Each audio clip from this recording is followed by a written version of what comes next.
Welcome,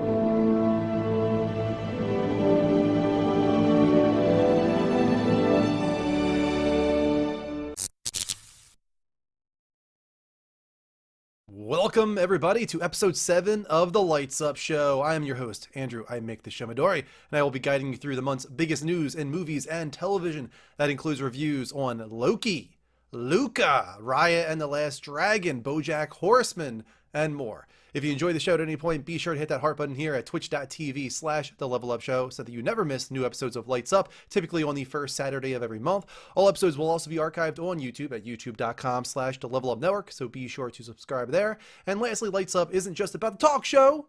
I'm going to skip that, actually. Normally we do a watch along. I don't think we're going to do that tonight. It's just too much. We can't do Lord of the Rings Return of the King extended edition drunk watch along starting at midnight. I don't think anybody wants that, even on a Friday. So we'll have to save that for next month, I think. I don't think we're going to be doing that this time. But do get on our Discord where we do our watch-alongs, discord.gg/The Level Up Network. We also have a channel for you guys to suggest movies, TV series for us to do watch-alongs on. And, of course, there's the interactive segment in the spotlights. But first, we're going to start off with how you reviewing. Welcome to the show. We got Rick in here. We got Mel in here, King Kurt, White Topaz, Empyrean Rose, Trooper, Italian Mob. We got 10 people in the room. Thank you so much for joining me on a random Friday. Sorry for the delay in the talk show, but I did want to get it done. I put all the video together, got all the stuff together, so might as well do the episode with you guys, talk about Loki and all that good stuff before the finale this coming Wednesday. Before we start reviewing Loki, though, we got a couple other things to review. We're going to look at Black Widow, actually, which just came out in theaters yesterday. Technically, today is the premiere day, but it did come out last night, Thursday, for a lot of people. Again, those early screenings. And so it does have an audience score. Now, looking at Rotten Tomatoes, we have 80% from the critics, and the audience score, over 1,000 verified ratings, currently sitting at 93%. With a 4.5 out of 5 average rating from the audience. Now, the critics, not so positive. As I said, 80% enjoyed the film, but it has a 7 out of 10 average rating from all critics. Top critics have it at 74% positive, with an average rating still of 7 out of 10. Let's jump over to the top critics and see some of their reviews here. We chose Lights Up over watching this tonight. Wow. That's an honor. Thank you so much. Are you guys going to do Premiere Access, Rick? I'm assuming you're not going to the theater. You got to watch it on Premiere Access together, which is cool. You guys get to do that. I'm glad that it came out on Premiere Access, because up until like right before the show, I actually thought it was theaters only for some reason. I didn't think it was coming out on Disney Plus day one. But it seems like most people are really enjoying it. Looking at top critics here, we got Time Magazine saying, "Pursuit of the nameless something just out of reach is the motor that keeps Black Widow whirring. If nothing else, it puts the self-serious quest for a dumb jeweled glove in perspective." Maya Phillips with the New York Times, not so positive, saying, "Black Widow never feels more than just a footnote in the story, a detour that holds no weight in the larger MCU narrative except to set up Yelena for a larger role in the future." We have Rolling Stone, also negative, saying it's a strange movie, front-loaded with its best action, its zippiest rating, its cannest pleasures, then derailed by exposition that only serves to let the air out of the room for being so obvious rather than deepening what's there. Let's go back to positive here. Let's go to CNN. They say, "The approach largely works in small boned fashion, thanks in part to the crispness of the action, whose fight scenes have as much in common with the kinetic action or aspect of the Bourne saga as superhero-style pyrotechnics." And ABC News said, "Even when bloated Marvel action robs the film of intimacy, Johansson digs deeper into how her Russian assassin once felt outside the Avengers bubble. And Pugh deserves Oscar love as her pretend sister in the surprising salute to female empowerment." That's pretty good.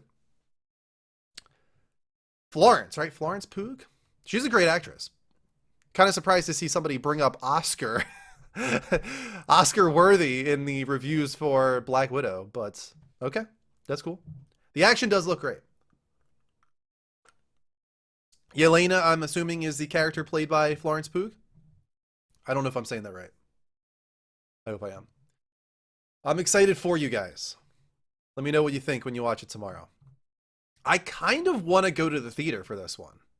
I actually do. My cousin was saying weeks ago that he thought he was going to go to the theater for this, and I was kind of planning on going with him. I don't think he did this week, so maybe next week I'll go to the theater with some family and check this one out. It'll be my first time back to the theater since February 2020 when I saw Sonic the Hedgehog with Evie and Kristen. So it'll be an event. Moving on from that, let's go to some movies that I actually have seen. Continue on with Disney Plus Premier Access. Actually, this isn't Premier Access because it was free for everybody. This is not, you do not need to spend $20 or $30 to watch this on Disney Plus. This is free to anybody that has Disney Plus. Luca, the latest film from Pixar, one that I was really excited about because I thought it vibed for me like, oh God, why am I drawing a blank? Well, like Coco did. Just, you know, fish out of water in another world, celebrating culture. I am Italian, 50% Italian, so that also played a part in it. Just that this is so reminiscent of the area where my grandparents grew up.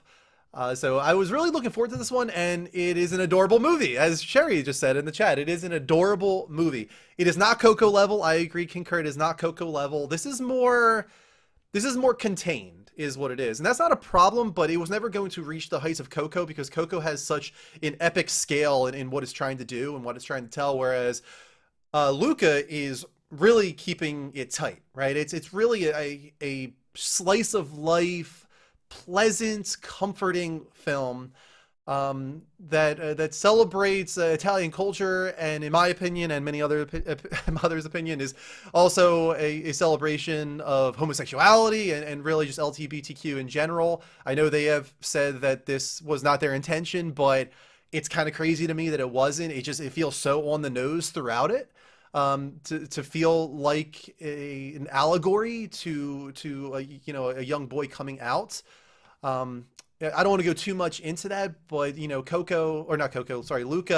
is a young boy who is considered a sea monster in the film, and he lives with his parents, and he's sort of like a shepherd to these little fish, and he feels like there's more out there, is kind of how it starts, sort of like the Little Mermaid, and his parents are way overprotective, don't want him to venture out at all, and they're terrified of the little town not too far away, where the town believes in sea monsters and hunts them and all that kind of stuff, right? Thank you, Mel.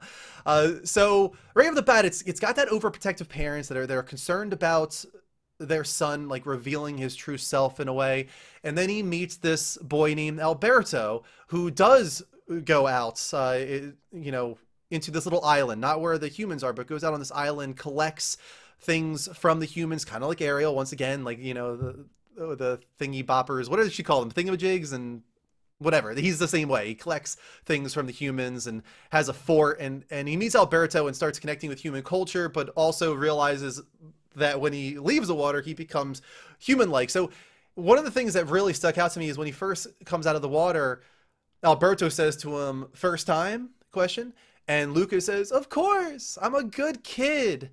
And that was kind of like the first hint to me, like, oh my, like this right off the bat feels like he is hiding his true self because he's afraid that means he's not a good kid. He's not what he's supposed to be, right?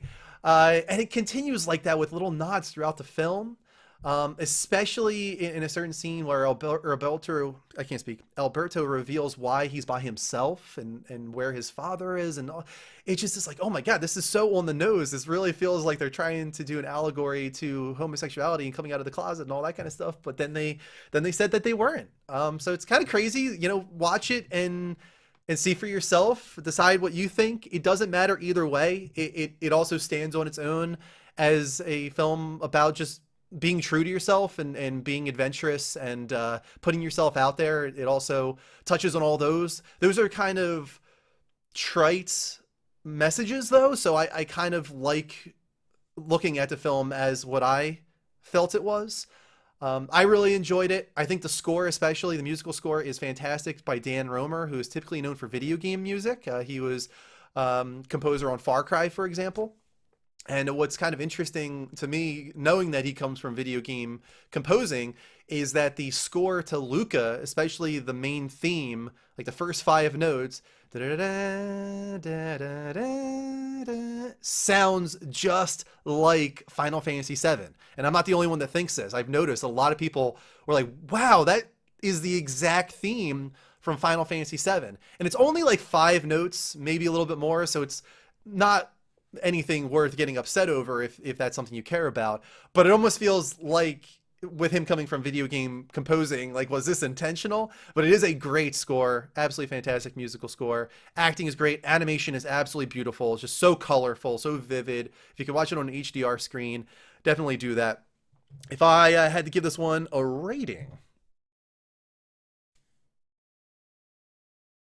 I'd give it 3.5. 3.5 out of 5 stars. Really liked it. I really did.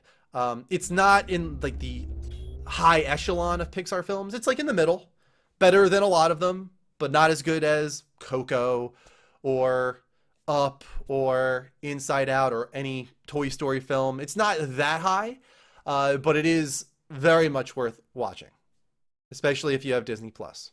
Give it a shot.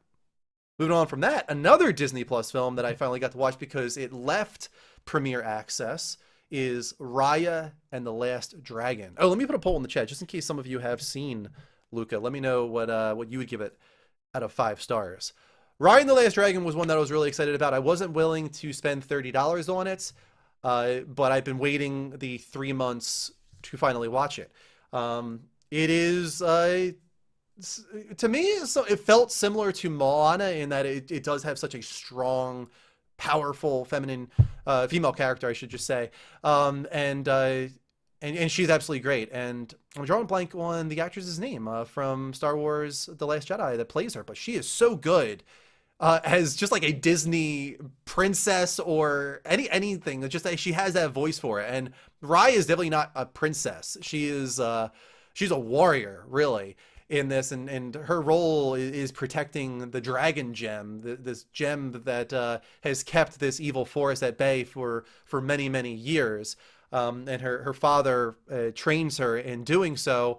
Very early in the film, things fall apart, and I guess I could say, you know, there's different factions throughout the world. They're all fighting for this dragon gem because they think that it brings prosperity and fortune and all that, and that fight over it results in it breaking and shattering the world and shattering the gem as well. So Raya is tasked with trying to figure out how to bring it back together and save the world, in a sense, destroying the Droon, which is this evil entity that is really scary, actually, and turns anybody that it touches into stone.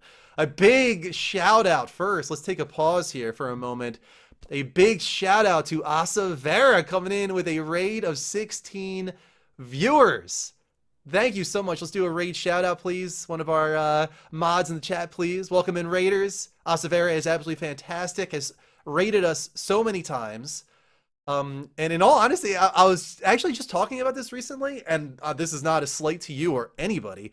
I was just talking recently about how we haven't been rated in months and months and months. I would say it's probably been half a year since we've been rated by anybody, and I don't care. That's totally fine.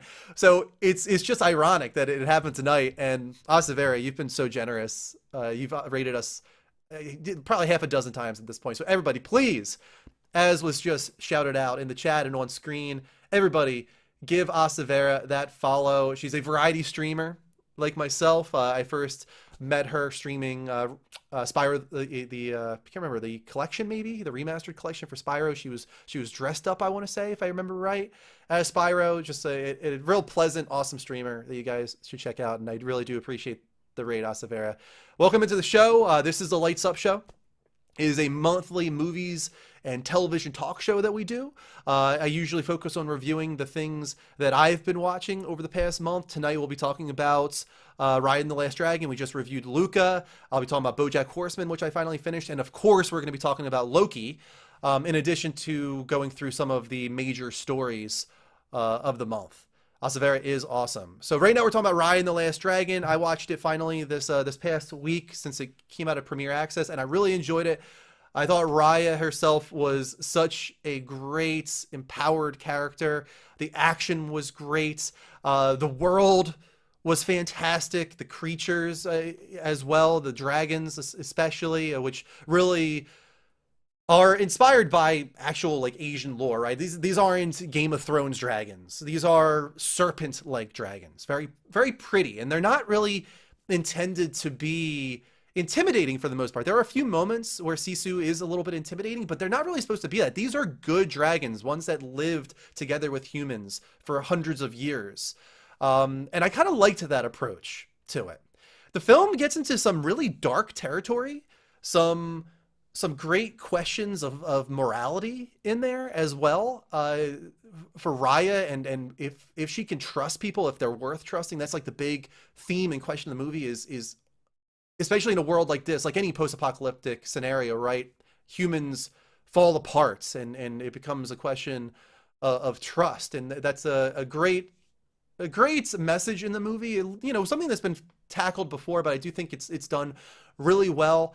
The one thing I will say, it's not a complaint necessarily, but it kind of surprised me, and I'm not sure how I feel about it still, is that the movie was somewhat mature in a lot of ways, and one of the darker Disney Animation Studios films. So I was pretty surprised that there is like no downside to the ending whatsoever. It is like the happiest ending. Like really, like it is kind of a spoiler to say, I guess, but man, like this is the happy ending. I couldn't find anything unhappy about the ending, really. So I don't, that's not a negative. Once again, it's not a negative, but I was kind of a little surprised by that considering everything that came before it. I'm not sure if I would agree with you, King Kurt, about the pacing. I thought the pacing was fine myself. It didn't feel like the film overstayed its welcome. It goes from, you know, territory to territory as she's trying to collect the gems, and it kind of felt like a video game in that way. It would make a great video game, actually. I'd have a problem with the pacing myself. I really enjoyed the film, really enjoyed the acting. I think that if I had to make another complaint, I like a lot about James Newton Howard's score in the film, but it felt a little bit undercooked. Maybe that was a part of COVID. This whole entire film was done during COVID, and there's actually a sort of featurette on Disney Plus about how they did this film, how they produced it under COVID conditions. And I wonder if that also might have affected James Newton Howard. Just some of his score feels a little bit amateur to me. Some of it's great, some of it's amateur. So that was another thing that wasn't perfect for me. But all that being said, I really, really enjoyed this. And I would say that overall, I probably enjoyed it a little bit more than Luca because of its scope and because of its darkness throughout most of it. I would give Raya and the Last Dragon 4 out of 5 stars. Mel, you do not need to be upset with me. I do give it 4 out of 5 stars. But I'm curious what you guys would give it as well. Let me know in the chat, please. Really glad that you guys really liked it. Yeah, it's a very good movie. Disney Animation Studios is stepping up. Let's put it that way. They have been for quite a while, right? With Moana, Tangled, now Raya and the Last Dragon. They've had some misses, more misses than Pixar has, in my opinion. But they have really stepped up to the plate, and their animation is becoming absolutely fantastic. We got 3 stars from Doug. We got, 4.5 from King Kurt. Look at that. 4 from Rick, 4.5 from King Kurt. Doug gives it a 3. Doug, what did you dislike about Raya and the Last Dragon, if you had to say? And while that is happening, let us move on once again. Do I have another one here? Make sure the video isn't lagging behind. Oh, I had 2 videos in here, so I'll just fast forward. Moving on, we're going to get into some television. First up, I have finally gotten around to watching Bojack Horseman. All 6 seasons. I've completed all 6 seasons of Bojack Horseman. And man, did this show take me by surprise. I've been told for a while that it's right up my alley because, as you guys know, I love depressing shit. Absolutely love depressing shit. And this show is depressing as fuck, you guys. Really, really depressing. And I love it. It's just so well told. I would say, like, if you are going to give it a shot, you got to get past, like, the first 3 episodes. Because it feels sort of like any other adult animation show in the first 3 episodes. And then, I'm just going to say, like, he is has been sitcom star. He was on a show called Horsing Around, where he was this horse taking care of these three kids, which is just a ridiculous scenario, right? But he was taking care of these kids. It was on television for 9 years. He's still rich off of all the money he's made in syndication and whatnot. So he still is rich, and he's become a complete drunk. His life has fallen apart. He keeps self-sabotaging himself and bringing other people down with him. That's his agent there, played by Amy Sedaris. Her name is Princess Carolyn, which is just great. And Aaron Paul plays Todd. You've got this girl here who was on the show with him, Sarah Lynn. She was the youngest little girl, and she falls apart like a lot of child actors. She gets real into drugs and falls apart. But really, it's about him trying to get his life together, but he just can't do it. He just keeps failing over and over and over again. And one of the first things in the show that I'm okay talking about because it's so early that made me realize, okay, this is going to be good, was you realize that he was best friends with the co-creator of the show. And his name was Herb. And it comes out that Herb is gay. He comes on the Bojack, and then eventually it becomes known that he is gay by the other producers on the show, and they actually want to kick him off the show because he's gay. And Bojack Horseman has a difficult decision to make. He wants to stand by his friend and say, like, if he goes, I go, but he ultimately gives in and decides to let Herb get fired. And it's something he regrets, of course, but he goes on with the show, and the show goes on for many more seasons, and he's very successful. But he never apologizes to Herb. He never calls him, contacts him. And then finally, Herb has colon cancer, rectal cancer, actually. And he feels so awful about it that he's going to contact Herb, and he feels like he's got to make things right by apologizing. So he calls him up, and Herb says, "No, you're not doing this over the phone. If you want to do this, be a man, be a horse. Come to me, talk to me in person, and apologize." So Bojack builds up the courage, goes with what's her name? Diane, who is writing a book on his life, played by Alison Brie. Goes with Alison Brie's character Diane to see Herb and apologize. And your thought is, okay, he's going to apologize. Things are going to go wrong, but eventually, Herb is going to forgive him or whatnot. And that's when you realize, no, this isn't a normal show. What's great is they have this awesome conversation, and they catch up, and it seems like everything's good, but Bojack doesn't get to apologize. He kind of leaves without having the courage to actually say, I'm sorry. And then he's about to leave, and Diane says, like, you didn't finish what you came here to do, and you're not going to be okay with yourself unless you actually do it. So Bojack goes back in, and he goes to him, and he's like, I feel like I have something to tell you. I have to say I'm sorry. Just to, like, paraphrase it, right? And Herb says, I don't forgive you. And he's like, okay, I don't think you understand what's going on here. I'm saying I'm sorry. And he's like, yes, and I don't forgive you. He's like, you're about to die. Like, this is our last chance. And he's like, no, you don't get this. Like, I'm not giving this to you. You don't get to wait 20 years to apologize to me. No, I'm going to die, and you're going to live the rest of your life knowing that you screwed me over, and there's nothing you can do to make it right. And then he dies not too long after that. And it was just like such a great moment in the show early on that made me realize, like, this is not your normal animated show. This is a show that is going to go into some really dark territory. And when I say dark territory, I mean, like, there's certain episodes in the show where if it were to be live action, I don't know if I could have watched it. It's just so, some of the stuff is so brutal in what it's trying to tell, and just the emotions it brings out. It's a brutal, real show. And so many people aren't going to watch it because it's about a talking horse, but you just gotta like look past that, because it is awkward, I will admit, at the beginning. Because these humans that are in the show, they are with the animals, all these real life, animals that take humanoid form, and with them sexually. Like, in the very first episode, you have a scene where Bojack is having sex with another girl, like a human girl.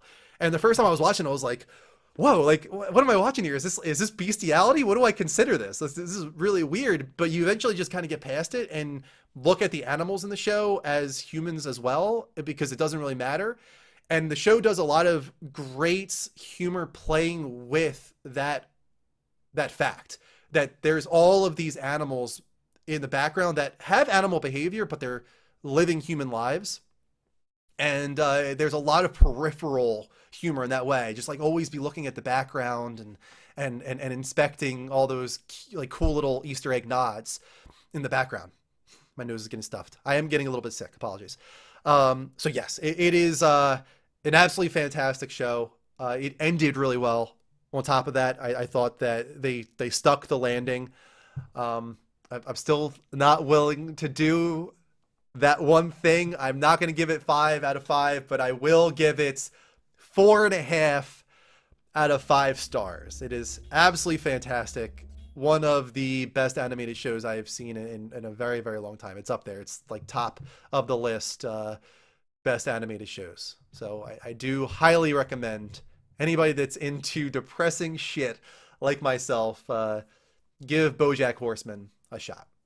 An amazing cast, by the way, too. It's like every single person that is in any Netflix original series, they must have been like in the studio, and it's like, hey, you on Stranger Things or whatever, you got a moment? You want to come over here and voice a character for us? Like that happens all the time. Go on IMDb and look at the cast of characters in the show. It is absolutely ridiculous how many amazing voice actors are in this. Erase leftovers from your mind and watch it again. We'll see. Something's going to get a 5 eventually, but it's not today, you guys. It is not today.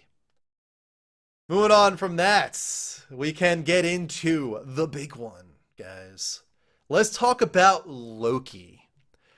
It's going to say 4 episodes up on screen right now, but now we can talk about 5 episodes because this episode is a week late of the Lights Up show. We are reviewing episodes 1 through 5. This is a spoiler reaction review. So if you do not want spoilers on Loki, get out of here. At least for the next 10, 15 minutes. We're talking about Loki. All right. So from the very beginning, episode 1 even, I was like, okay, there's something special about this show. Just the atmosphere, the cosmic humor and charm and wit of it all from the very beginning. I was like, I'm into this. I'm vibing with this. I like the cinematography. I'm really enjoying the acting. Owen Wilson is absolutely fantastic with Tom Hiddleston. I was like, all right, that was the best first episode of any of the MCU shows so far. And then episode 2 happened, and I was like, that was even better than the first episode. Holy shit, this is going to be amazing. And let's start with that. Let's start with the first 2 episodes. Owen Wilson is amazing. Here's the thing. Owen Wilson plays the same character a lot, right? And he does in this too. He's not different. He's Owen Wilson. He's playing himself. But man, does it work so well for this character of Mobius. He works really well across from Tom Hiddleston, and this character just makes sense for him. This sort of bureaucratic person that believes so faithfully in what he's doing because he's been conditioned to do so. It's a great concept, right? And the TVA itself is a great concept, and it brings about so many questions from the very beginning. So Loki, of course, at the end or during Endgame, steals the Tesseract, and that is something that has defied the sacred timeline, we find out in this beginning of the show. Sacred timeline being the timeline that the timekeepers have decided is the only timeline. And anybody that veers from that path has to be corrected, maybe even pruned, which means removed from that timeline's existence. And there's a bunch of officers of the TVA that go out and make sure that these deviants, as they're called, that defy the sacred timeline, that they are taken under arrest, tried for their crimes, and so on. And from the very beginning, like the first question variants, not deviants. Thank you, variants. Deviants works too. And from the very beginning, your first thought, or at least my first thought, I don't know about you guys, was this doesn't make any sense.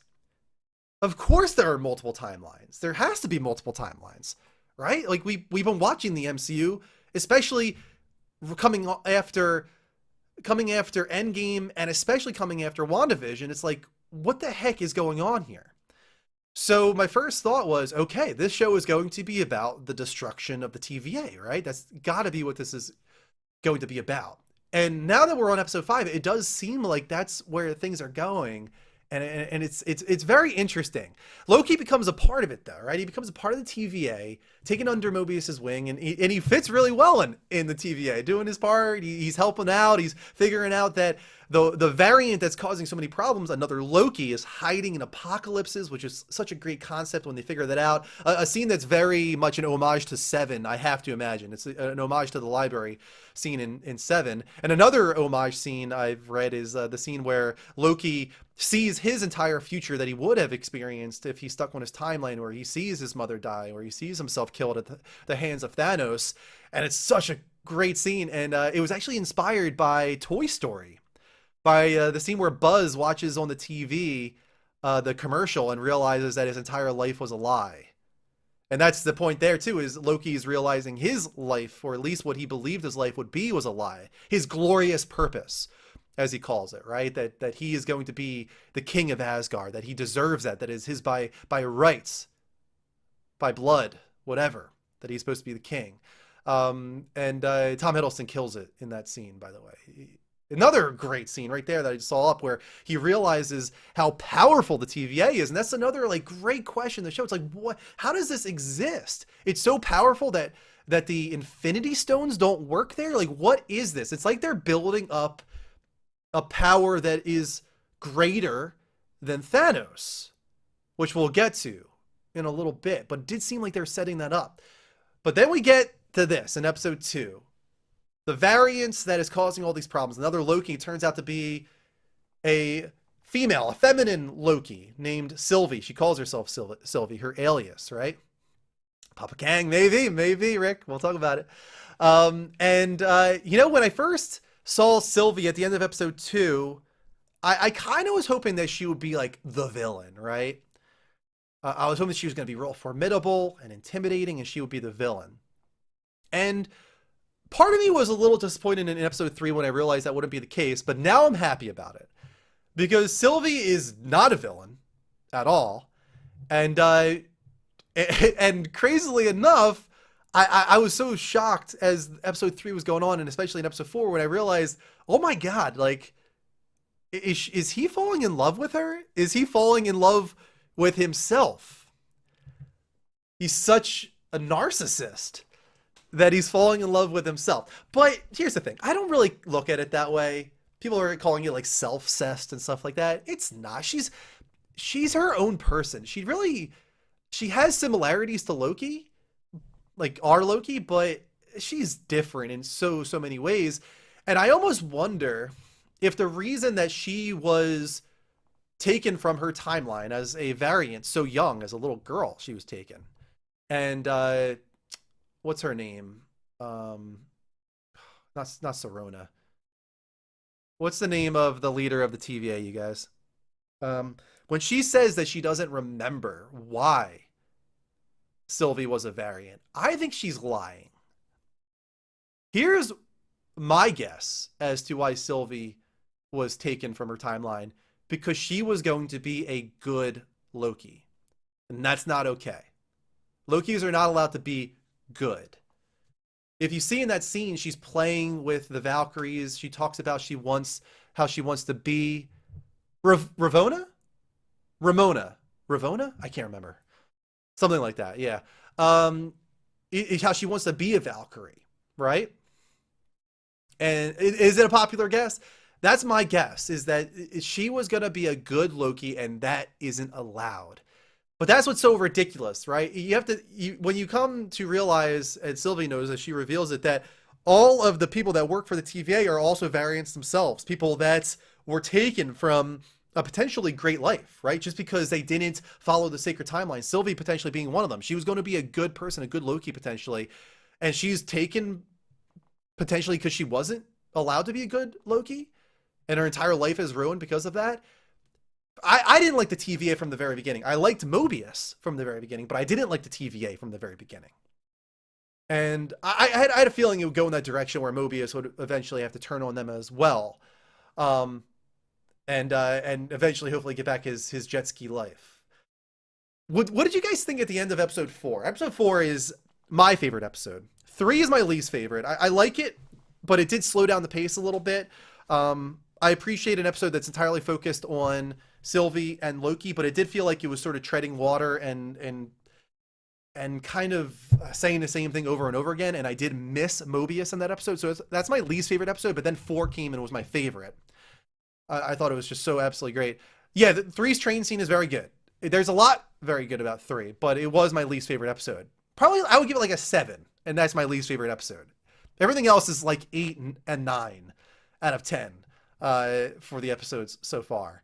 And I had a feeling, let me get into this too, since episode 4 is the one that reveals it, that I knew the timekeepers had to be fake. I was like, there's no way the timekeepers are real. They are the Wizard of Oz. They are the one behind, like the false, fronts with the man behind the curtain eventually to be revealed. And when Sylvie cuts off the one leader's head at the end, I was like, yes, I knew it. I thought they were going to be holograms, but I thought it was cool that they were androids as well. That was absolutely fantastic. But Mobius being pruned there and Loki being pruned there, I was like, what? Like, what is going on here? Like, this is crazy. I was like, there's no way that both Mobius and Loki are dead. I was like, is there a chance that Sylvie becomes our Loki now? But then they have the post-credit scene. And oh my God, what a stinger, man. What an absolute stinger to see. You see old classic Loki. You see, what's the name of the one type of Loki? It's like a real, like, brute Loki with like a hammer, and then you see kid Loki and alligator Loki. It's just, and you got like what looks like destructed New York in the background with the Avengers Tower. What a great stinger. Absolutely great stinger. I 100% thought the Sylvie thing could have happened, and like Mel said, still can. Where Sylvie will become our Loki? Yeah, I mean, it certainly could. It certainly could still become that. You think they could say goodbye to Tom Hiddleston, though? I don't know. But I did like the Borderlands movie episode, if that's what you're calling episode 3. That guy, it was just my least favorite, is what I'm saying. That's all. I've liked all of them. I've absolutely enjoyed all of them. Episode 4 being my favorite, with Sif in the time loop, and Mobius. Oh man, Owen Wilson kills it in that scene where he realizes so quickly. He's like, "Yep, I'm dead," but he takes that moment to be like, "You know where I would go back to?" The way he kind of rushes out that line because he's trying to get it out before he dies, I was like, this is really good. And Owen Wilson really killed that performance in that scene.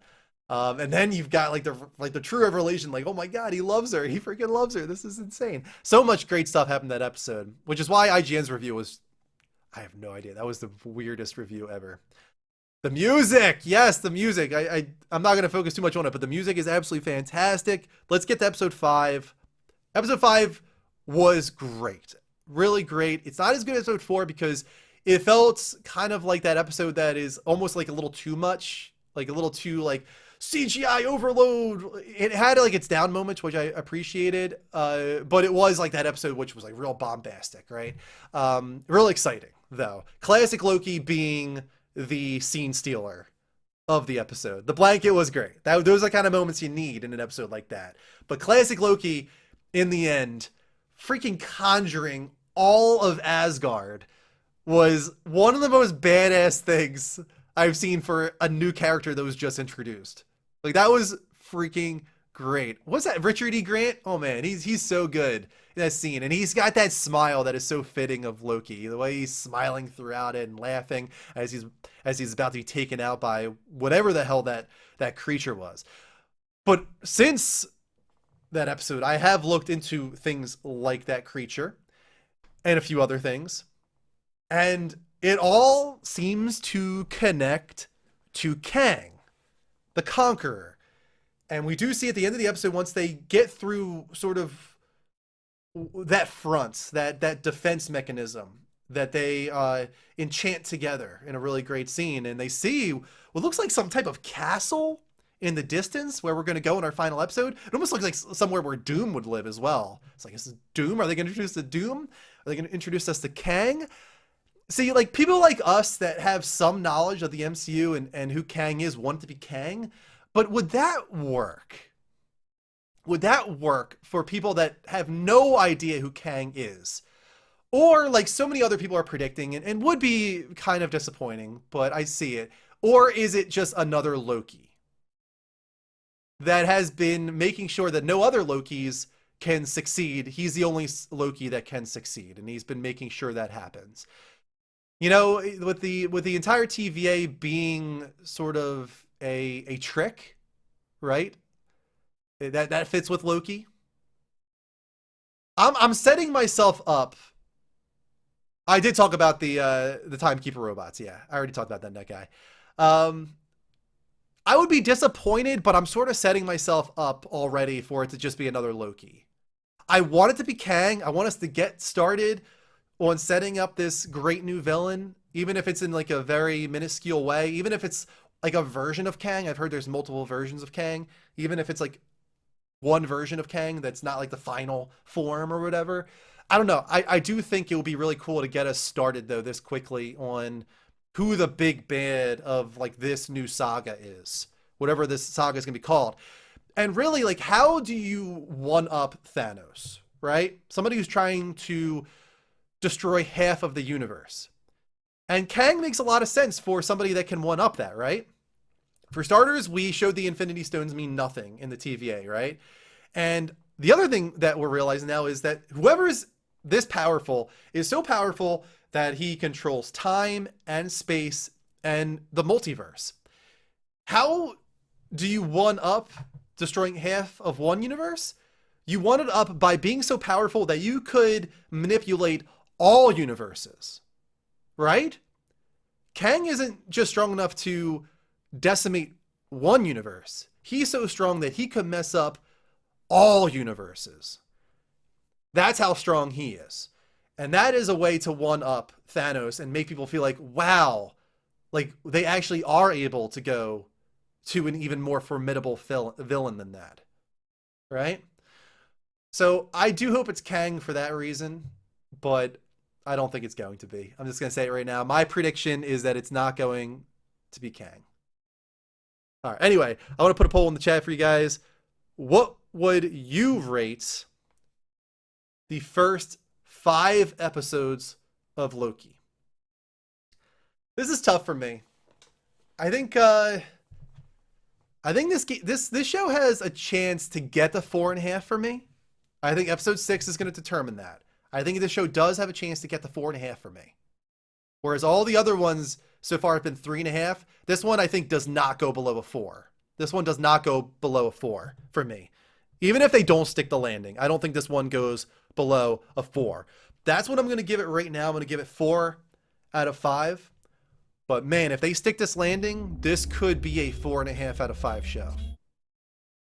If it's Kang and they nail that, for sure for me, a 4.5 out of 5 show.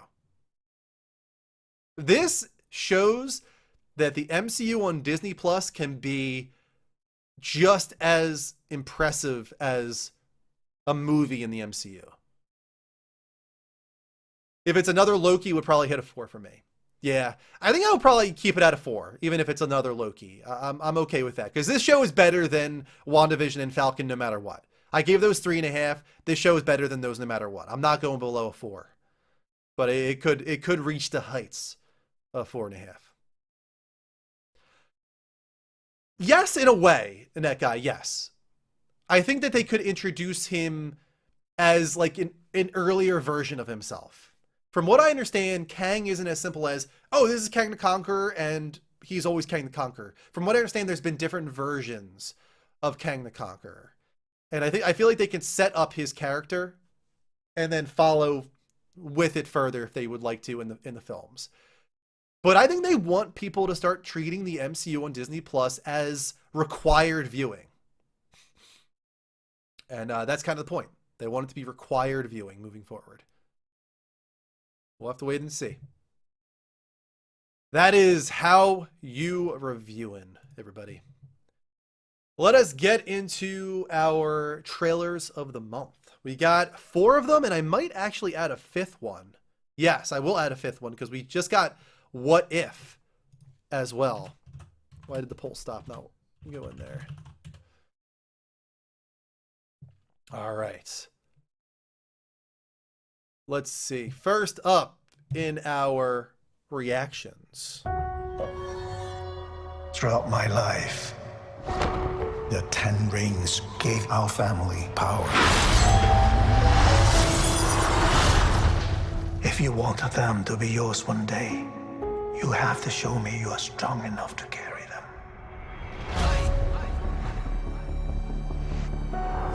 You are a product of all who came before you. The legacy of your family. You are your mother.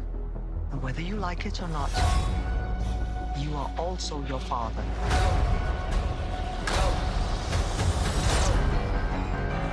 I told my men they wouldn't be able to kill you if they tried.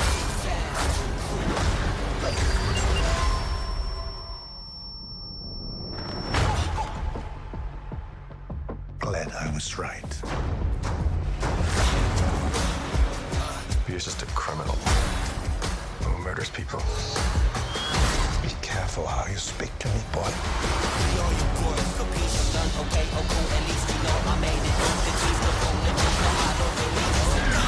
thought I could change my name, start a new life. But I could never escape his shadow.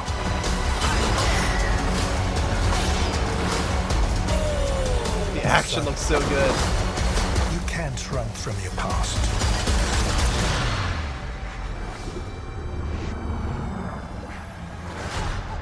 Is this what you wanted?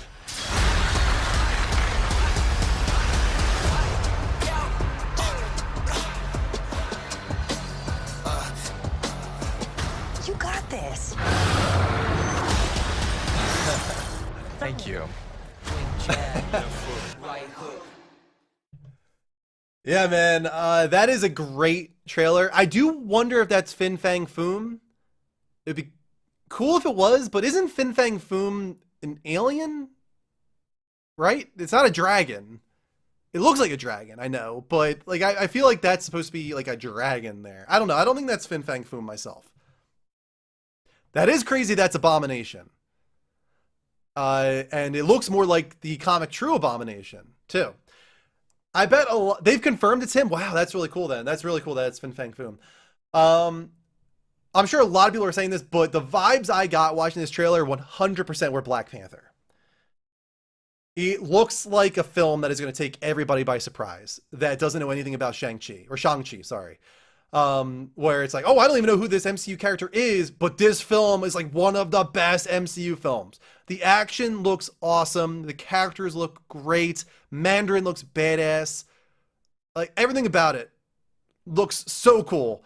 And I love this scene where he's like, this is what you want. Like, I just feel like there's gonna be such a great showdown there. I'm just so excited for martial arts MCU, right? Like it's something that we haven't really gotten truly at all yet. I guess Iron Fist would be your martial arts Marvel stuff, but I couldn't even get past the first episode of that show, so I'm not going to talk about that. I'm really excited about this one. I have really high expectations on this. I hope it delivers because this trailer is fantastic. Absolutely fantastic. All right. Is that what you want? Moving on from that. Robert Dubois. He's in prison for putting Superman in the ICU with a kryptonite bullet. I'm not joining your suicide squad. We'll see. My court date is coming up. And Miss Waller said maybe you could help me out. You're stretching in my door! Everyone stand down. Miss Waller, I don't... Stand down! I wouldn't take such extreme measures if this mission went more important than you could possibly imagine. Are you in or out? Good. Let's meet your team. She's such an intense actress. Each member is chosen for his or her own completely unique set of abilities. Hey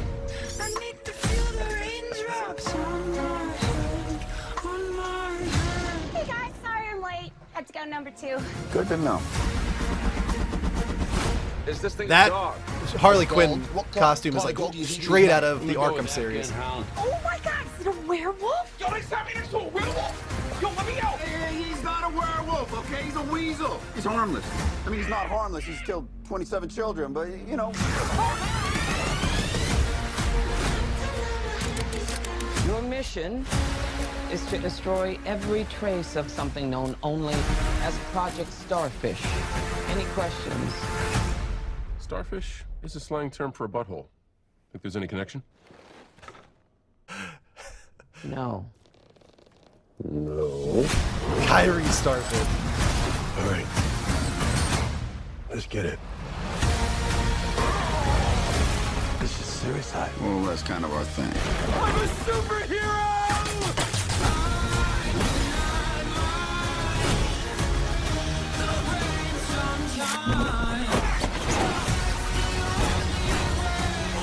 What's my dad?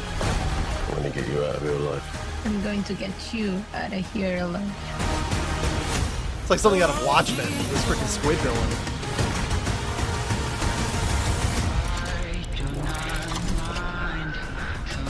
Wait, so it's confirmed he chose the Arkham Ratatouille, what do you got? costume? Now it. Stay off the comm. That's crazy. I like this trailer more than the previous one myself. I feel like there's still a chance this turns out not to be good. It's like there's something about it for some reason where I was like, I think it's gonna be good, but I'm not 100% sure on that. Like, you know, usually I can feel it out. Like, okay, this is gonna be at least good, but for some reason there's this part of me that's like, this could turn out to actually be bad. I don't know why. There's just something there that feels like maybe the formula doesn't come together well. I have faith that it will. I do. I trust James Gunn. I've liked both Guardians of the Galaxy, the second one more than the first. But, you know, we'll have to wait and see. There's just a lot going on here, right? A lot to take care of and put together. The fact that the first one was like the worst superhero thing recently, that could be it. Maybe I just have like PTSD from the first one, from Suicide Squad, one of the worst films I've ever seen in theaters. Honestly, I would honestly say that's one of the worst films I've ever seen in theaters. So that could be it. That's a possibility. Anyway, though, let's fast forward here. Let's get to our next trailer because we got a bunch to go through. Next up.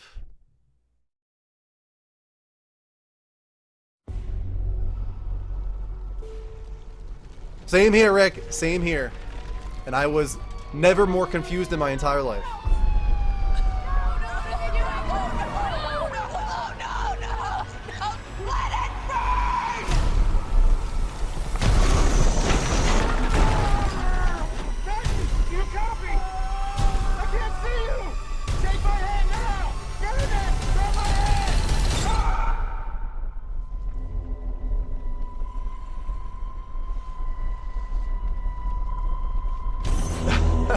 You'll have a bunch of axes!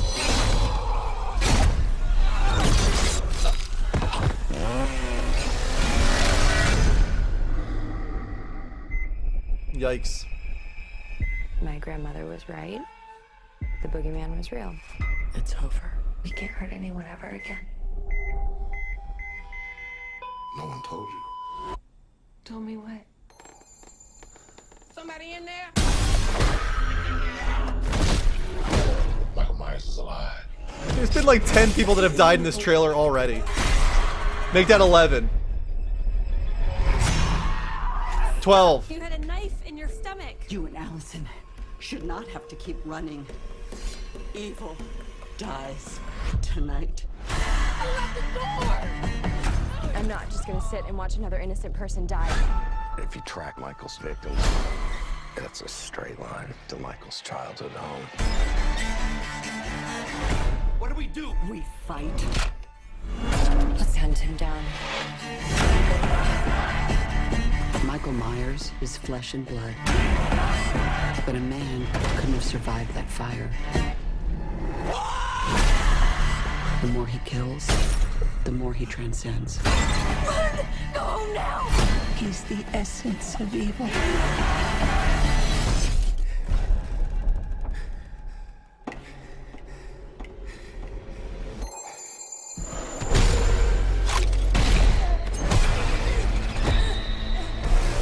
How are you not dying in this scene?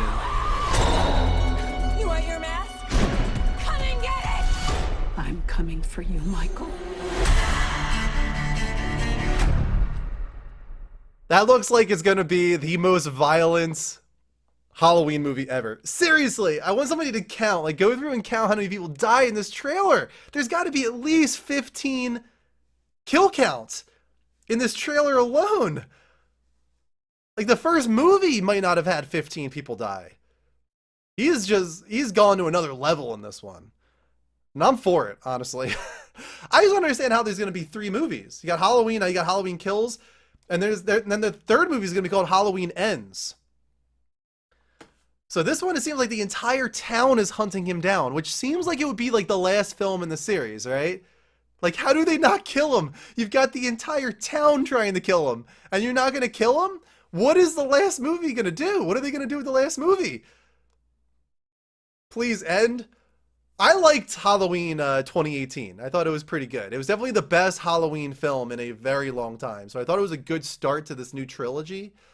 And I do love the original Halloween, one of the great horror films. So I'm not as down on it as you guys are, but I get it. It's been around for a long time. It needs to die. You're right. Hopefully they end it well though, with Halloween Kills and Halloween Ends. Yep, there is one more movie after this. It's called Halloween Ends. They're going to drop a nuke on him. How else do you kill him? I have no idea. One more. This is where it all began. The story of Candyman. Local character, he walk around handing out candy to the neighborhood kids. One day, a couple of kids get razor blades in their candy. Police come around. That's when I saw the true face of fear. Get on your knees. Hands, hands, hands. They beat him, tortured him, killed him right there on the spot. A couple weeks later, more razor blades and more candy. He been innocent. So he's real? Candyman ain't a he. Candyman's the whole damn hive. If you're out here looking for Candyman, you ask me, stay away. I feel really connected to this story. Go on. Right here, in this neighborhood, the legend started. Uh-huh. And the legend is, if we say his name 5 times while looking in the mirror, we could summon him. Summon the Candyman. Hell no. Candyman. Anthony, no.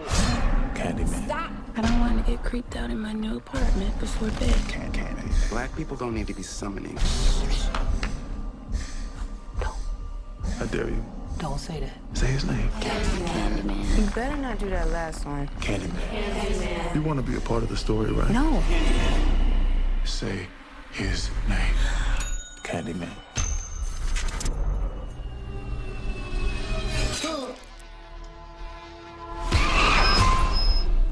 Anthony? Anthony? Anthony? Are you okay? What the hell is going on? This neighborhood is haunted. I think I made a mistake. I brought him back. Candyman isn't real. He chose you. He has purpose for you. Tell everyone. New to the neighborhood. You should say it. Candyman. Say his name.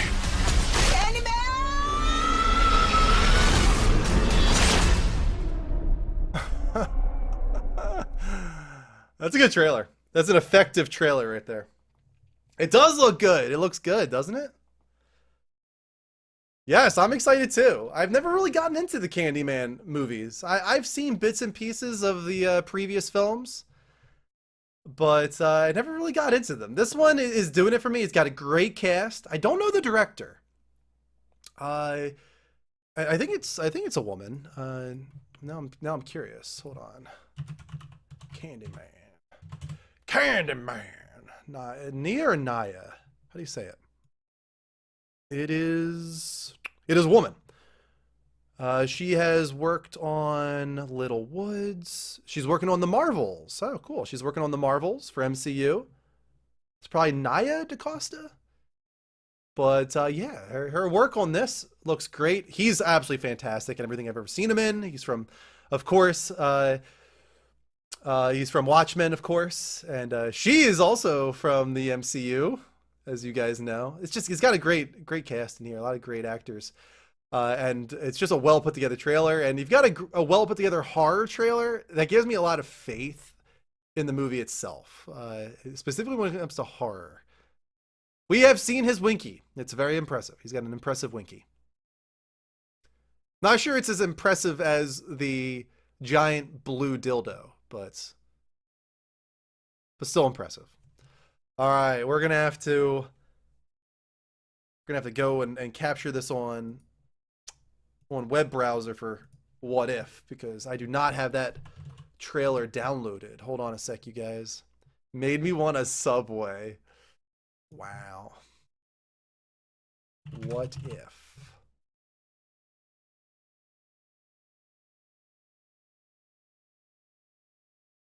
Let me see. Do I have that for full video? I do not. Let's see if I can just capture it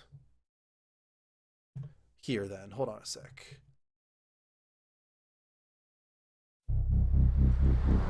Yeah, peace. All right. That looks like it'll work. Let's watch it this way. 3 put together. Oh, God. Peel? No. I don't know the actor's name off the top of my head. All right, guys, let's check this trailer out for What If. Yeah, peace. I love peace. I'd be out of a job with peace.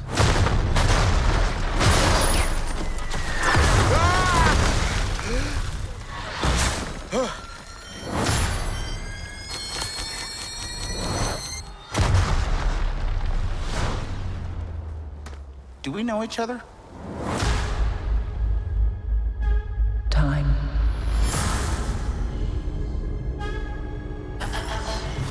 Reality.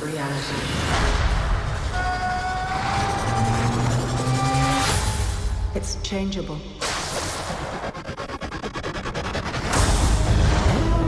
Where you want to be?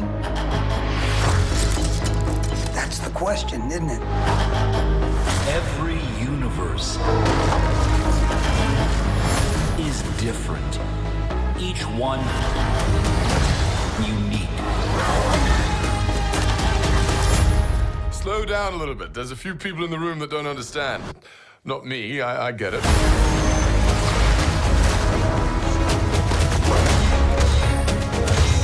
Who are you? The name's Captain Carter. Scheiße. I am the Watcher. I observe all that transpires here. But Zombies? I cannot, will not interfere. I guess I have to freestyle then.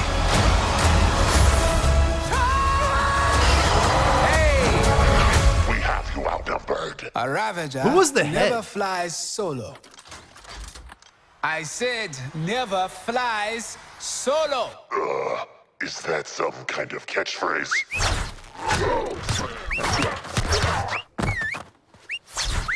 You had me worried for a second. Journey to face the unknown and ponder the question. What if? What if? Good stuff, man. That is one of the most exciting things right now coming out of the MCU. Even after we just watched most of Loki, that's looking like it's going to be up there. We're getting 1 episode per movie? Like movie series? How many episodes are there going to be? Exactly. Do you know? Do we have that kind of information? See if it says here. Well, August 11th with new episodes Wednesdays. Doesn't say on the description here for the video. Don't think we do. That's exciting though. I agree. That is exciting. All right. Moving on, guys. We got a lot more still to the show. We're over an hour into this. We got to keep going. Moving on in our next segment, our community-focused segment called In the Spotlights. You guys can get on our Discord at discord.gg/thelevelupnetwork. Go to the hashtag In the Spotlight channel and ask a hard-hitting question like the Miss Mel did. She asked, what are your favorite quotes from any movie or TV series? All right. So obviously there are a lot of classics that like kind of don't even need to be said. I'm walking here. Here's Johnny, which is, by the way, one of the improvised ones too, which is another one of your questions, Mel. That was an improvised line, a famously improvised line was "Here's Johnny" from The Shining. You know, Rosebud even, or "Here's looking at you, kid." We'll always have Paris. You know, there's a lot of classics that are iconic, and for that reason, like they mean a lot to me because they're iconic, right? But you know, this is about favorites. So I was trying to think about going to my favorite movies and thinking about my favorite quotes from them. The first one that came to mind is Fight Club, and I could say like 20 quotes from Fight Club that are amazing, absolutely amazing. But if I had to choose a few from Fight Club that stand out to me, I've always been a big fan of "This is your life, and it's ending 1 minute at a time." Just because it's a downer. It's a complete downer quote, and I've always loved it. Another one that's great during the scene where Tyler Durden is trying to train him in a way with the lie kiss on the hand where his hand is burning. He says, "It's only after you've lost everything that you're free to do anything." Always like that quote a lot. But probably my favorite quote from Fight Club comes from Marla after she has sex with Tyler, and she says, "I haven't been fucked like that since grade school." That's the best. That's the absolute best. That line is so damn good. And it's actually different from the book. For the one from the book, they actually thought they couldn't get away with. That line is so bad already. "I haven't been fucked like that since grade school." But they thought that was safer than the line from the book, which is, "I want you to be my next abortion," or "I want you to give me my next abortion," or something like that. They thought that was too far. So they switched it for the grade school line, which I thought is kind of cool. Another great David Fincher movie with some great quotes. Tad safer, yeah, is Seven. Seven has a lot of great quotes, specifically the scene where Brad Pitt is talking with Kevin Spacey in the car to the final scene. There's a lot of good stuff there, just conversational stuff. But my favorite line in the movie is the final line in the movie. And again, it's a downer line, so no surprise I like it. But Morgan Freeman's character says, "Ernest Hemingway once said, 'The world is a fine place and worth fighting for.' I agree with the second part." Always liked that line. Great way to end a movie that is just a complete downer of a movie. Everybody here has seen Seven, right? I hope everybody here has seen Seven. Such a good one. Another one that is at the top of my list because it's my favorite movie of all time. Of course, my favorite movie of all time, The Shawshank Redemption, has so many great, hopeful lines, actually. You know, the movie has a lot of depressing scenes, but it really overall is about hope. And one of the most hopeful lines, and one that I think is pretty iconic today, is "Get busy living or get busy dying," coming from Andy Dufresne, of course. But one of my favorite lines comes as a part of a monologue from Red, and that is one that I think would be better played for you guys than me just reading it off. So let's jump on over to The Shawshank Redemption. And he got it. And he got it. Sometimes it makes me sad, though, Andy being gone. I have to remind myself that some birds aren't meant to be caged. Their feathers are just too bright. There's the line. And when they fly away, the part of you that knows it was a sin to lock them up does rejoice.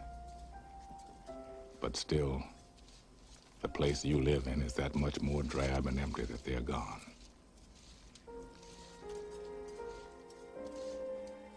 I guess I just miss my friend. Great line. So get busy living, get busy dying, and also that one there. Going over, I'm not even going to say what it's from. You guys will know. Another classic. I'm having an old friend for dinner. This is a great one. Always one of my favorites. Or, what was the one about the census taker? I ate his liver with some fava beans and a nice Chianti. That's a great one as well. Of course, Anthony Hopkins' version of Hannibal. But I'm having an old friend for dinner is a good one. Getting over to some comedy, actually. Hey, Retro. I don't know what to call you anymore. Dark Side Retro Club. Can I just keep calling you Dark Side? It's easier for me to call you Dark Side. Hey, Dark Side. How you doing? Let's get over to one of my most quotable movies. And it's a comedy. So, it might be surprising, but let's just watch some of them. You're in big trouble, though, pal. I eat pieces of shit like you for breakfast. You eat pieces of shit for breakfast? No. You eat pieces of shit for breakfast. Gets me every time. Another one. Nice afternoon. Sir, could I trouble you for a glass of warm milk? It helps put me to sleep. You could trouble me for a warm glass of shut the hell up. Now you will go to sleep, or I will put you to sleep. Check out the name tag. You're in my world now, Grandma. Oh, dear. Specifically, you can trouble me for a warm glass of shut the hell up is one of my favorites. Listen up, everybody. Turn up your volumes. Announcement. I got good news. We're extending arts and crafts time by 4 hours today. My fingers hurt. What's that? My fingers hurt. Oh, well. Now your back's gonna hurt because you just pulled landscaping duty. Anybody else's fingers hurt? That one there. The landscaping duty. I didn't think so. It's good stuff. John. This is one that I feel like you need to see the scene for. Again, this is more of a monologue, and I talked about this last week about how Tom Hanks is just one of those great actors, right? You love Tom Hanks for the person he is, for the actor he is. And I always think of this scene from The Green Mile, specifically one line in particular, but I do like the entire monologue here. I have to ask you something very important now. I know what you're gonna say. You don't have to say it. No, I do. I do have to say it. John, tell me what you want me to do. You want me to take you out of here? Just let you run away? See how far you could get? Why would you do such a foolish thing? On the day of my judgment, when I stand before God, and he asks me, why did I kill one of his true miracles? What am I going to say? That it was my job. It's my job. You tell God the Father it was a kindness you done. God, just watching the scene alone, just a scene gets me teary-eyed. That movie, man, is rough. It's a rough movie. But specifically when he says, when I stand before God and he asks me, why did I kill one of his true miracles? What am I supposed to say? That it was my job. I love that line so much.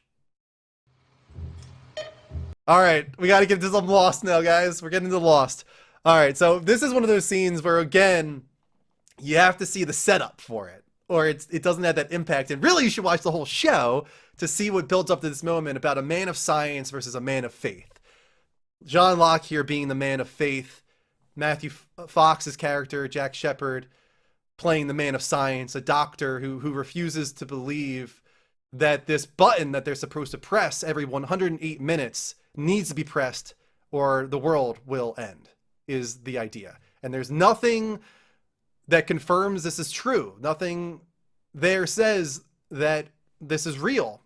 But if you were told, and this is a great question for you guys too, if you were placed in a seat and you were given no information, and you were a timer was put in front of you, and that timer had 108 minutes on it, and it kept refreshing, and the person said to you, you need to press this button at every 108 minutes or the world is going to end.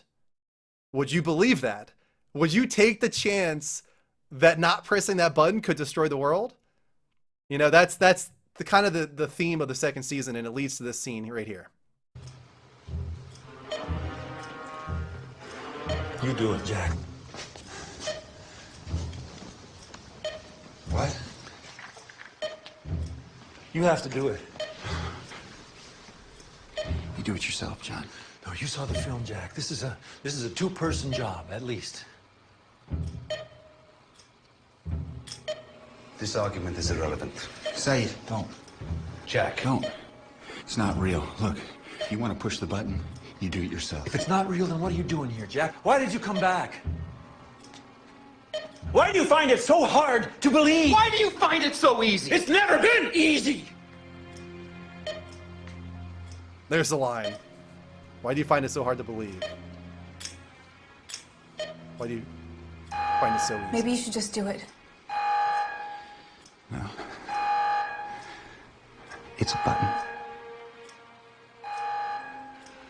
I can't do this alone, Jack.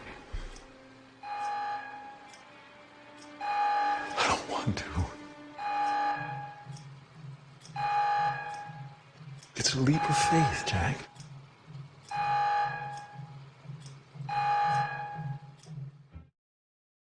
Why do you find it so hard to believe? Why do you find it so easy? It's never been easy. I think it's a great line. Great back and forth there. Everybody watch Lost. What else we got?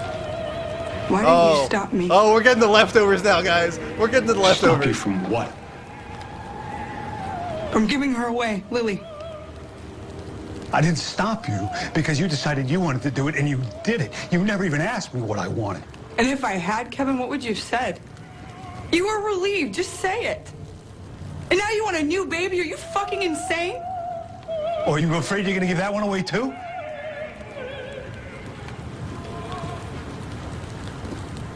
You can't have a kid. Because then you'd have no excuse. You couldn't be a victim anymore. You'd have to be okay. No one would feel sorry for you.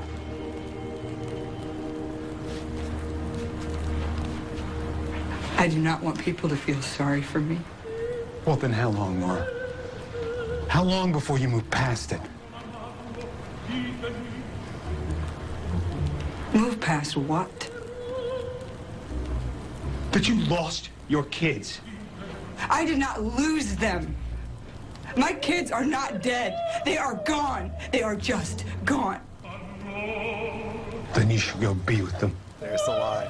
Then you should go be with them. What a brutal line, man, and I love it. What a line. I do also love, I think you think you're Jesus fucking Christ superstar, or whatever she says, right? I think you're Jesus Christ fucking superstar. That's another great line in that scene. That's a savage line. Then you should go be with him. But the build up to that, and knowing that was the way he left her for so many years, it's all about the build up to that, right? That's what makes that line so heavy. After all of that, after years of this couple pretending they were happy, that line comes out and just destroys everything for so many years. It's a great line. One more, guys, from the leftovers. The sudden departure was you. Uh-huh. Why? Because I could. You're gonna have to do better than that. No, I don't. You do. Why? Because there has to be a reason. Why? Everything in my life I've done for a reason. Why? To help people, to guide them, to ease their suffering, even though I suffered myself. I sacrificed my happiness. I let my family abandon me. Why? For you! So good.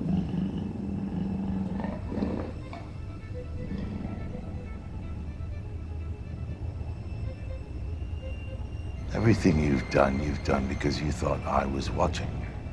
Because you thought I was judging. But I wasn't. I'm not. You've never done anything for me. You did it for yourself.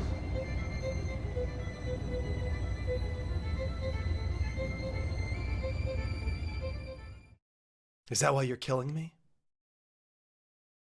Do I have any more? I do not have any more. But if you guys want to be featured on next month's episode of The Lights Up Show, a featured question, get on our Discord at discord.gg/the Level Up Network. Go to the hashtag in the Spotlight channel and ask your question. Actually, I do have one more. Another one from Lost I just thought of that I've always really liked. That I feel like doesn't get enough credit. It came from Jacob, who is sort of the force behind the island in some ways. And he has this one line that I think is kind of profound in a way. He says, "It only ends once. Anything that happens before that is just progress." Always like that line. It's kind of hopeful in a way. I like it. But why was Meg the worst? Because she's played by Liv Tyler. Obviously. Obviously.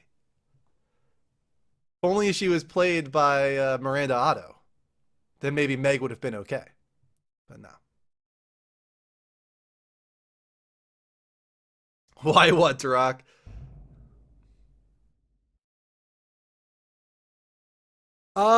Jacob, I think, was talking to his brother in that scene. Yes, he was talking to the man in black, his brother.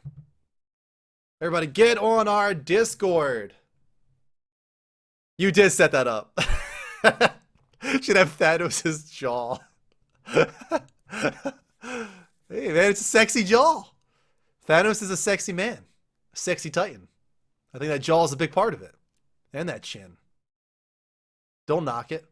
Don't knock it till you try it. We love a strong jaw here. That's right. All right, everybody. Tarak, how you doing tonight, man? Welcome to the show. I'm not sure what the why is going to. Is it because I hate on Meg? On Liv Tyler? Is that why you're asking why? All right, guys, we're going to go to a quick intermission. When we come back, we will get into the top stories of the month to wrap this show up. All right, so hold on tight, Dark Side. We will be right back. All right, welcome back, everybody, to episode 7 of the Lights Up Show, our movies and television talk show. Live on the first Saturday of every month, typically. Never miss an episode. Make sure you hit that heart button here at twitch.tv/The Level Up Show. Turn on notifications. Make sure you get those alerts whenever I go live. If you're watching the archive on YouTube, please hit that subscribe button and turn on the bell to get alerts for future video uploads. We just saw that trailer for Jurassic Park, and it's funny, like, looking back on that, watching that trailer now, you could say, like, it's kind of boring, I guess. Like, it's not a very exciting trailer, but I have to give it credit that it has the balls, like, not to show the dinosaurs, really. It keeps teasing them, like showing the foot of the T-Rex or showing the hand of the Velociraptor, showing its shadow. You're seeing, like, a very small piece of the Brontosaurus. It keeps showing these, like, tiny little glimpses, but it never shows, like, the money shot of the T-Rex roaring or the Brontosaurus walking in like in the field at the very beginning of the film. It keeps all of those moments for the theater. And it's funny, I think about my dad when we saw that film and when we came out of the theater. I was really young, obviously, but he would always talk about that first scene where they're in the Jeep and they see it for the first time, but they don't let us see it. And he takes off his glasses and he grabs her and tells her to look, and the music starts and you see them in the distance.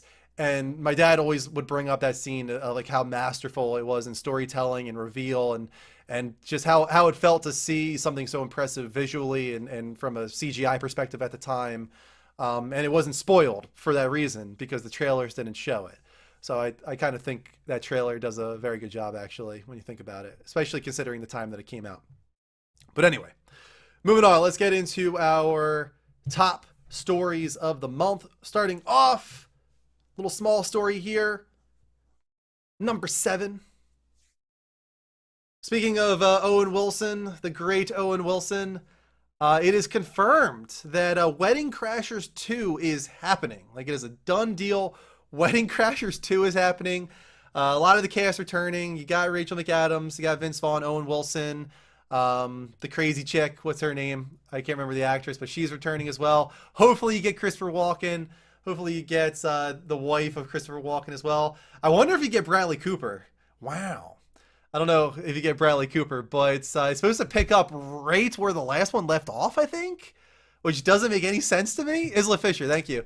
Like, how do you start? Like, they're so much older. I can't imagine that's true, that it's going to start off where the last one left off. But Wedding Crashers was kind of like a phenomenon. That movie cost like a few tens of millions of dollars to make, and it made like almost $200 million at the box office. It was an unbelievable success at the box office. I don't know if you guys remember how big a deal it was when that movie came out. Some of you are too young, like Rick, to remember how big a deal that was when that came out. Hopefully he's riding jet skis.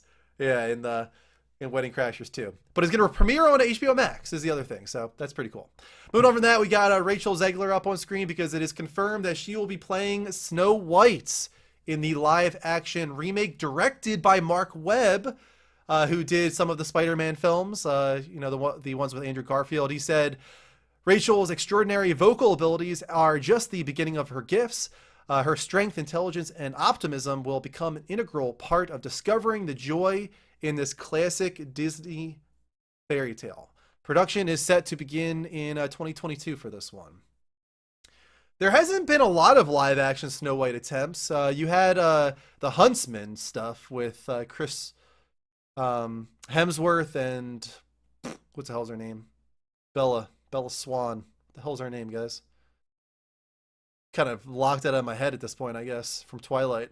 It was just a very forgettable movie. Even though Snow White sucks, wow. I do think it's good casting. She's also going to be in West Side Story, Steven Spielberg's West Side Story. So she's got a couple big things coming along with those two. She's going to be getting a lot of attention. So hopefully she does well. Continuing on with some more Disney stuff here. Small little story, but kind of interesting. Disney has decided to drop the Slave One name from Boba Fett's starship. IGN writes, even years after George Lucas sold the Star Wars franchise to Disney, new changes continue to be made to the original trilogy. The latest tweak, Boba Fett's ship is apparently no longer called Slave One. Kristen Stewart, thank you. Star Wars fans noticed the change thanks to the announcement of a new Mandalorian-themed Lego set featuring the iconic vehicle. Rather than calling it Slave One, that was not me. That wasn't like anything meaningful, me doing that hand motion. There's this freaking bug that's been bothering me, I swear to God, for like 5 streams now. So that was me swatting it away. Where was I? Star Wars fans noticed the change thanks to the announcement of a new Mandalorian-themed Lego set featuring the iconic vehicle. Rather than called Slave One, the set is simply named Boba Fett's Starship. Jedi News spoke with Lego designers Jens Kronsveld and Michael Lee Stockwell, who confirmed the change was requested directly by Disney. It's probably not something which has been announced publicly, but it is just something that Disney does not want to use anymore. The assumption, of course, is because it has slave in the title. So, I don't know. I feel like it's kind of a step too far myself. It's one of those PC things that I feel like wasn't really necessary. Getting some Lord of the Rings discussion here. There's a Lord of the Rings anime in production, guys. He's the bad guy, right? It's weird. GameSpot writes, a Lord of the Rings anime film from Kenji Kamiyama, who worked on Ghost in the Shell, which is great, and Warner Bros. Animation is on the way, and its story will focus on the King of Rohan. The movie is called The Lord of the Rings, The War of the Rohirrim, and it expands the untold story behind the Fortress of Helm's Deep, delving into the life and blood-soaked times of one of Middle-earth's most legendary figures, the mighty King of Rohan, Helm Hammerhand. The standalone movie is produced by Joseph Chow from Blade Runner Black Lotus, while Jeffrey Otis and Will Matthews, The Dark Crystal, Age of Resistance, wrote the script. Philippa Boyens, one of the Oscar writers on Lord of the Rings series, is attached to the anime as a consultant. While the movie is described as a standalone production, it's also referred to by Warner Bros. As a companion piece to Jackson's The Lord of the Rings trilogy. It will have, quote, story and artistic elements that may be familiar to fans of Jackson's series. I hope the animation's cool. I would definitely check this out. For sure. That sounds interesting to me. What do you guys think? Even if you're not into anime, right? This could be cool. Kind of like what Star Wars is doing with Visions, right? Oh, that's the thing we forgot to watch. We should add that to our trailer list. We already watched so many trailers, though. There's the title card for it there. The Witcher anime looks great, too. I have not watched the trailer for that yet. There's too many trailers right now, man.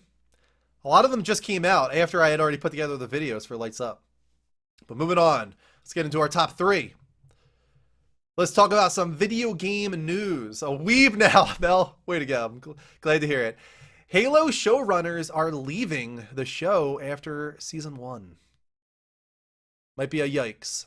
The showrunner of the Halo series at Paramount Plus will exit the show once work on season 1 is over, Variety has learned exclusively. Stephen King and Kyle Killen were both attached as co-showrunners on the series at one time. According to sources, Killen departed the project ahead of the start of production as he felt he was unable to render full-time showrunner duties during the show's shoot in Budapest. Kane then took over as the lead showrunner. Production is currently ongoing on season 1 of the series, with Kane set to remain on board through the post-production process. Should the show get picked up for the second season, however, he will not return.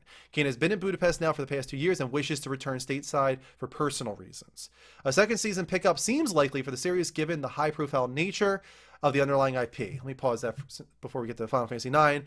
So the good news, I guess, is that he's not leaving because of any reason that seems to do with the quality of the show or any drama. He just doesn't want to be in Budapest anymore, and maybe he has to get home to family. But at the same time, it's never good when a showrunner leaves, especially after one season. A showrunner is integral to establishing the vibe and the feel of a show. And, you want that kind of thing to continue. So hopefully whoever is picking up in the following seasons of Halo is able to take the cinematography and the atmosphere and all the things that has been established by this first showrunner and continue that with the show moving forward, as opposed to completely changing things up and going with a different vibe, right? Right, Rick, maybe. Continuing on to that, we talked about this on Next Level Gamescast, but something really exciting. Final Fantasy IX animated series is in development. IGN writes, French animation house Cyber Group Studios has signed an agreement with Square Enix to bring Final Fantasy IX, released for the original PlayStation in 2000, to the small screen as an animated series. Kid Screen reports. The project is in a early stages, with the studio having the basic framework of the project down in a project Bible, and the studio is ready to begin pitching it to broadcasters as well. The series doesn't yet have an episode count or release date, but Cyber Group is reportedly beginning production by the end of 2021 or early 2022, so really not that far away. I'm really excited by this, even if it turns out not to be for me. Maybe it's a little too young focused for me. We'll have to wait and see. I'm really excited that we're getting Final Fantasy animated series, especially ones based on games from the series. Final Fantasy IX is my second favorite in the series, and I think it lends itself so well to an animated show, specifically an animated show for children. It has a great, charming, heartwarming world, great characters, great locations, beautiful world design. And I think it tells a great story that has a lot of grown-up elements, but it would be good to introduce those to children, themes of morality and mortality as well, specifically with Vivi and the Black Mages. I think those types of dark themes in the game could be portrayed to children in a way for them to understand, and I do think there's potential for it to be great for kids and adults. I hope that they're aiming for it to be watched by both. I would like to watch this. I hope that Netflix picks it up, for example, so that I can watch it. Ooh, Jill doesn't have a daughter. So I also hope that they follow the game. I hope they just adapt the story of the game. It's okay if they don't. If they just want to do something in the world of Gaia from Final Fantasy IX, that's cool too, but I really want them to adapt the story of the game. I think there's so much potential there. And I think it opens the door potentially for more of the actual video game stories to be adapted for TV as animated series. Like, imagine I don't think they would do it since there's already so much milking of this specific entry. But God, imagine if they did Final Fantasy VII, and it was like 4 seasons long, and they spent their time with it. Like each disc got its own season, and they truly tried to tell the story with great animation. Like imagine that. That would be so cool. To have that, alongside the reimagining, right? Because we're not getting a remake the way people thought we would with 7. We're getting a reimagining. So imagine if they did a remake as like a TV series. They're not going to do it, but I just mean it's so cool to think about the possibilities now that this door has been opened. So exciting stuff. Up on screen here, we got Niko Parker. She will be playing Sarah in HBO's The Last of Us. I think she's a great choice.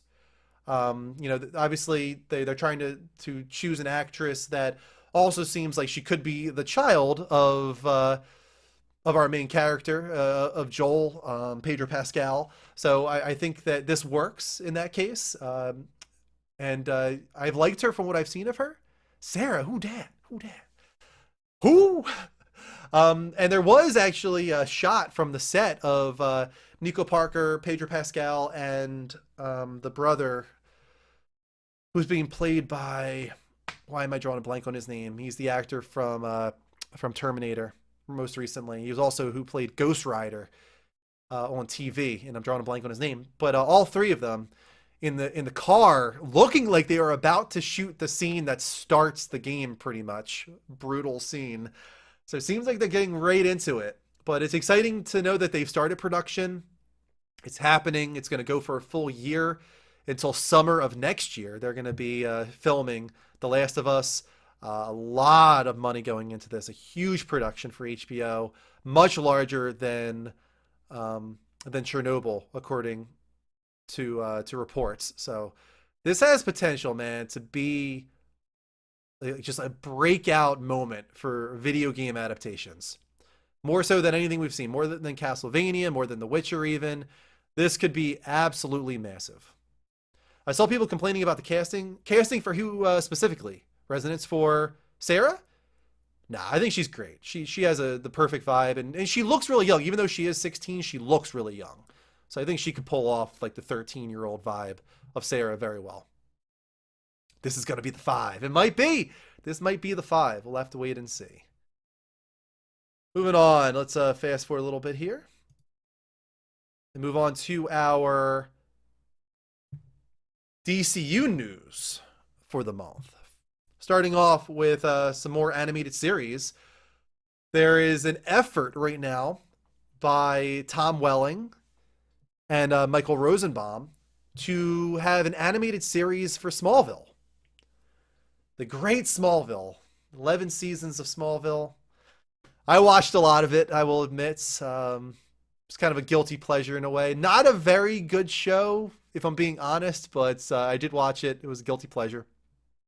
IGN writes, every generation has its Superman, and for many kids who grew up in the early 2000s, that's Tom Welling's Clark Kent of Smallville. Now Welling and co-star Michael Rosenbaum are looking to revive the characters for an animated series. The actor says, quote, Michael Rosenbaum and I are actually working on an animated series to bring those characters back to life and use as many of the original cast members as possible. Welling said in a video message to a fan via Cameo, don't tell anybody though, it's a secret, we're still working on it. So it's not like a sure thing.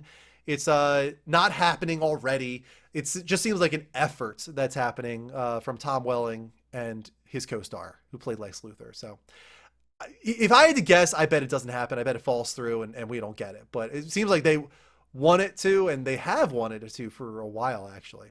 Moving on from that, we got up on screen some new images from Flash. This is specifically the new logo, seemingly belonging to his costume in the Flash movie.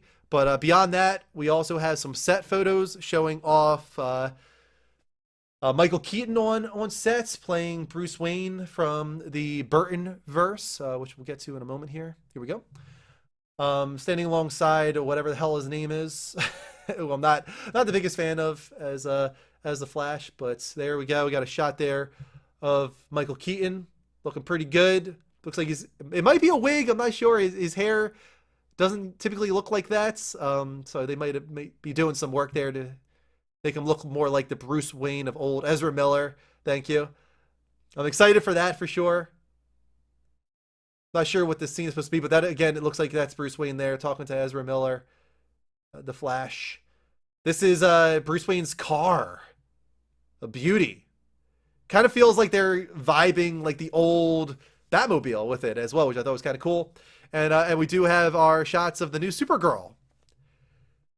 This is not Kara, I don't think, right though? Am I right on that? Can somebody tell me? I'm pretty sure this is not Kara. This is a different Supergirl. One that looks like this from the comics. So they're just kind of going in a different direction. Maybe it's because of the multiverse shenanigans. But I'm pretty sure it's not Kara. But the costume looks pretty cool. Not a big fan of the abs. The abs are kind of odd. But the suit looks pretty cool. She's not going to have the cape. This is going after... At least I don't think she's going to have the cape, because I'm pretty sure in this comic book costume design, there is no cape. It looks like that. Yeah, the abs are not good. Abs are definitely not good. And we saw this trailer for Suicide Squad earlier. Just a quick thing. It turns out that it's going to be 2 hours and 12 minutes long, reportedly by James Gunn, who said, "I wrote, filmed, and edited the best movie I could and ended up at this length. No one ever planned for it to be this long." That's really not that long, though.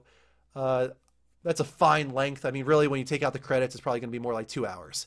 And then we also got a new trailer for Titans Season 3. A lot of people are excited about this trailer because it teases the Joker, specifically teasing the murder of Jason Todd at the Joker's hands.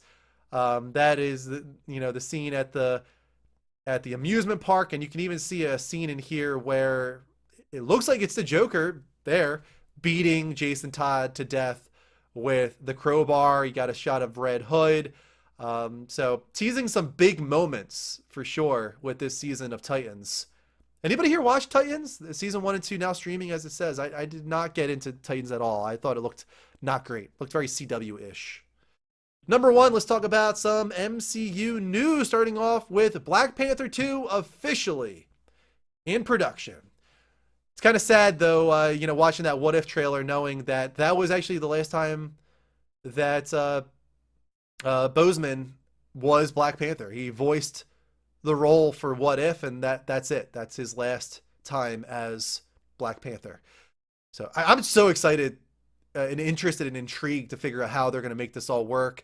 I've heard now that they have had 6 script rewrites on Black Panther 2. So I think they're being very delicate, very careful. This is actually already out. When we were supposed to do Lights Up, it wasn't out. I don't know if anybody's watched it yet. But Loki has appeared in a Simpsons short on Disney Plus called The Simpsons, The Good, the Bart, and the Loki. Loki actor Tom Hiddleston will perform the voice of the God of Mischief in the animated short. The film will see Loki heading to Springfield after he's banished from Asgard, where he teams up with Bart Simpson. Disney states that the short will also feature many fan favorite characters from The Simpsons. Sure, yeah, that probably is the case, but I wish I didn't dislike The Simpsons so much. Yeah, I have not watched it myself. Elizabeth Olsen would be shocked if there is a WandaVision Season 2. This comes after the news that there is going to be a Loki Season 2, and I believe they've already even started on Loki Season 2. So Loki is a series where it seems like Elizabeth Olsen believes that WandaVision was like a one and done. A mini-series, I guess you could say.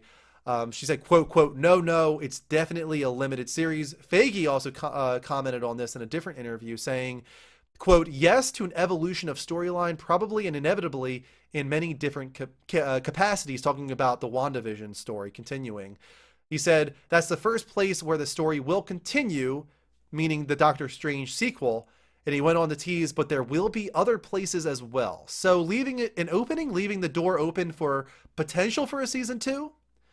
But it sounds like that's probably not going to happen. We're just going to see what was set up in WandaVision continue on in the movies now. And maybe something else, but not WandaVision Season 2. You can't do that again. Yeah, I always assumed WandaVision was one and done, but I actually assumed that Loki was one and done as well, and I just found that it's not. So that surprised me big time. I was not expecting that. Up on screen to end off the MCU news, we got our leaked artwork here for what Spidey is going to look like in No Way Home. We got this artwork here, and we also have some shots. Let's put this up full screen actually for you guys. And I'll pause it as it zooms in. You can see some different things going on here from a scene in this Lego set from No Way Home. It's got some gold in it. Gold Spider is awesome. Not a fan. Not here for the slander. Let's look at this one here. What do we got going on here? We got Doctor Strange in there. Is that Peter Parker? No, Peter Parker's up there. Well, Spidey's up there. Is that another Peter? Wearing a jacket over his Spider-Man costume? I don't know. What is that?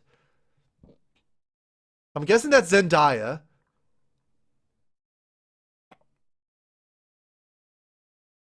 I'm not sure. I'm really not sure what's going on here. There's a lot going on here. Hard to say, you know, Lego sets take their own liberties, of course, but there's Doctor Strange there at the top, floating. It's like Insomniac Spidey and the White Spider all over again. It'll grow on people. They're just not ready for it yet. But I think it's pretty cool myself. I can't believe we still really don't know anything about this. We haven't gotten a trailer yet. Like, where the hell is the trailer? Isn't this movie coming out this year? Am I wrong on that? Is No Way Home not coming out this year? I thought that it was. I can't believe we haven't gotten anything yet. I thought for sure they would put something with Black Widow. Yeah, I would agree with that, Mel. I thought for sure Black Widow would have a trailer for No Way Home release alongside it so that they could show it in theaters before it and all that. But no, we're still waiting.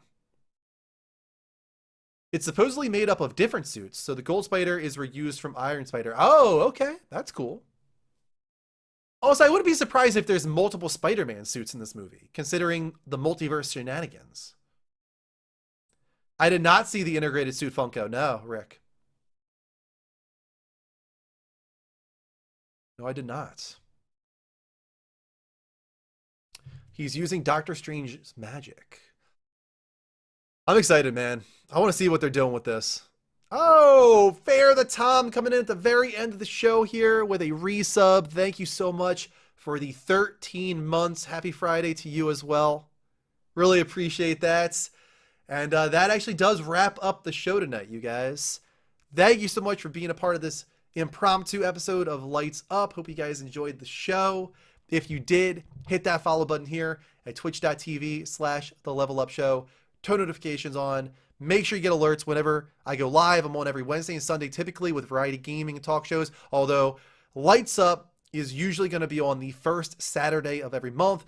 But to make sure you never miss an episode, as I said, follow and also get on our Discord where we keep you guys in the know on the schedule. Go to discord.gg/The Level Up Network. We have, in the spotlight on there, so you can submit questions for me to answer on the show, like Mel did for this episode, which was a great question. I really enjoyed putting together some quotes for you guys. And I look forward to the other question you had, Mel, for next month's episode. So be like Mel and take a part in the spotlight. But just really, in general, come back, be a part of the community. On Discord or here on Twitch as well. This will go up on YouTube at youtube.com/The Level Up Network as an archive. And if you're watching this as an archive there, please hit that subscribe button and join us over on Twitch as well by hitting that follow button so you can catch a live episode. That is all for me. You guys are amazing. You guys are beautiful. I hope to see you on Sunday for more Final Fantasy VII Remake Intergrade. Until next time, take care. And as always, don't forget to level up, everybody.